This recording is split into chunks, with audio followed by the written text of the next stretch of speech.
پڑھو. پڑھنے کے ذریعے سے گمراہی دور ہو سکتی ہے. پڑھنے کے ذریعے سے نور پیدا ہوگا. پڑھنے کے ذریعے سے روشنی آئے گی. جہاں پر تعلیم نہیں ہوگی وہاں پر گمراہی ہے.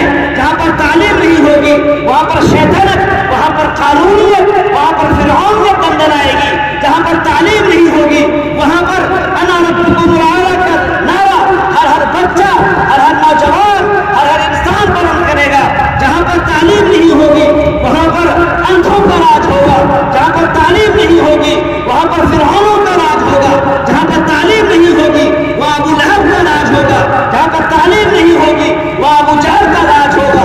یاد آئے لوگوں، اگر آپ لوگ ابو جہل، ابو لہب، فرعون، قارون اور ان جیسے ظالمین، ان جیسے مردودین کے حکمرانی کو ختم کرنا ہو، اگر دنیا میں چاہتے ہو امن و شانتی، ہم یہ دنیا امن و شانتی کا گہوارہ بن جائے، اگر چاہتے ہو یہاں پر محبت قائم ہو جائے، اگر چاہتے ہو باپ بیٹوں کے درمیان جو رشتہ اٹوٹ رشتہ ہے وہ قائم ہو جائے، اگر چاہتے ہو ماں بیٹی کے درمیان جو محبت کا، یگانگت کا رشتہ ہے وہ قائم ہو جائے، اگر چاہتے ہو استاد اور شاگردوں کے درمیان جو محبت کا رشتہ ہے وہ قائم ہو جائے، اگر چاہتے ہو ایک اللہ کو معبود بنایا جائے، اگر چاہتے ہو ایک اللہ کو محبوب بنایا جائے، اگر چاہتے ہو کہ پوری دنیا میں اس سورج سے زیادہ ایک روشنی قائم ہو جائے، تو پڑھو اقرأ باسم ربک الذی خلق، خلق الانسان من علق.